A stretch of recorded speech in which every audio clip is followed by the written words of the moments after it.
வணக்கம் நண்பர்களே, தமிழ் பிளாசம் சேனலில் தினை அரிசி இட்லி எப்படி செய்கிறதுன்னு பார்க்கலாம். அதற்கு தேவையான பொருட்கள்: தினை அரிசி 2 cup, 250 ml 1 cup, 2 cup 500 ml எடுத்திருக்கேன். டம்ளரில் கூட எடுத்துக்கலாம், 2 டம்ளரு. உளுந்து 1/4 கப்பு 60 ml, நீங்கள் டம்ளரில் 1/4 டம்ளர் எடுத்துக்கோங்க. அவுள் 1/4 கப்பு 60 ml, 2 டீஸ்பூன் வெந்தயம். இப்போ ஊற வச்சுக்கலாம். தினை அரிசி போட்டுடலாம். நல்லா கழுவிக்கோங்க 2-3 டைமு, அடியில் கல் இருக்கும். அவுளுக்கு அப்புறமா ஊற வச்சுக்கலாம். உளுந்து இப்போ நல்லா கழுவிட்டு ஊற வச்சுக்கலாம். 2-3 டைம் நல்லா உளுந்தை கழுவிக்கோங்க. பாருங்கள், தினை அரிசி நல்லா கழுவி தண்ணி ஊற்றி வச்சுருக்கேன். உளுந்தையும் நல்லா தண்ணி ஊற்றி வச்சுருக்கேன் கழுவி. வெந்தயத்தை இதிலேயே போட்டுக்கலாம். தினை அரிசிலேயே 2 மணி நேரம் நல்லா ஊறட்டும். ரெண்டும் பாருங்கள், 2 மணி நேரம் நல்லா ஊறிடுச்சு. அவுள் இப்போ தண்ணி ஊற்றி கழுவிட்டு எடுத்து வச்சுக்கலாம். அரைக்கிறதுக்கு 15 நிமிஷத்துக்கு முன்னாடி நீங்கள் ஊற வைங்க போதும். பாருங்கள், நல்லா அவுள் ஊறிடுச்சு.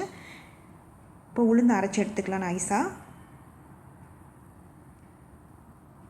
பாருங்கள், நைஸாக அரைச்சாச்சு. இப்போ பவுலில் ஊற்றிடலாம். அடுத்து அவுள், தினை அரிசியும் வெந்தயத்தையும் போட்டு ஒரே டைம்லேயே அரைச்சி எடுத்துடலாம். அவுள் அரைக்கிறதுக்கு 15 நிமிஷத்துக்கு முன்னாடி ஊற வைங்க போதும். பாருங்கள், நல்லா நைஸாக அரைச்சி எடுத்தாச்சு. பவுலில் ஊற்றிடலாம். தேவையான அளவு உப்பு சேர்த்துக்கலாம். சேர்த்து நல்லா கலந்துக்கலாம். இது நல்லா கலந்து விட்டுக்கலாம். நீங்கள் இட்லி பதத்துக்கு மாவு கரைச்சிக்கோங்க. இது 8 மணி நேரம் புளிக்கணும். இப்போ மூடி போட்டு புளிக்க வச்சிடலாம். பாருங்கள், புளிச்சிருச்சு மாவு. நம்ம முதல்ல உப்பு போட்டனால உப்பு தேவையில்லை. இப்போ இட்லி தட்டில் எண்ணெய் தடவி வச்சுருக்கேன். இப்போ இட்லி மாவு ஊற்றிடலாம். அதுக்கு முன்னாடி இட்லி பாத்திரத்தில் தண்ணி ஊற்றி அது காஞ்சிட்ருக்கட்டும். இப்போ எல்லா தட்டுலேயும் இட்லி மாவு ஊற்றிக்கலாம்.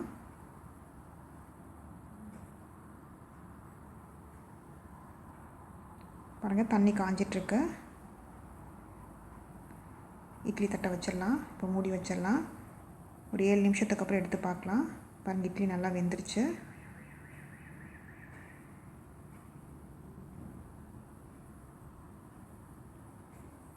இந்த மாதிரி ஸ்பூன் வச்சு எடுத்துக்கலாம். பாருங்கள், எவ்வளோ சாஃப்டாக இருக்குன்ட்டு இட்லி. இதுக்கு நான் வேர்க்கடலை சட்னி அரைச்சிருக்கேன். நீங்கள் தக்காளி சட்னி, தேங்காய் சட்னி எல்லாமே நல்லாயிருக்கும். இதுக்கு சுவையான தினை மாவு இட்லி ரெடி ஆயிடுச்சு. இப்போ தோசை ஊற்றிக்கலாம். தினை மாவுலேயே அது நல்லா மொறுமொறுன்னு இருக்கும் தோசை.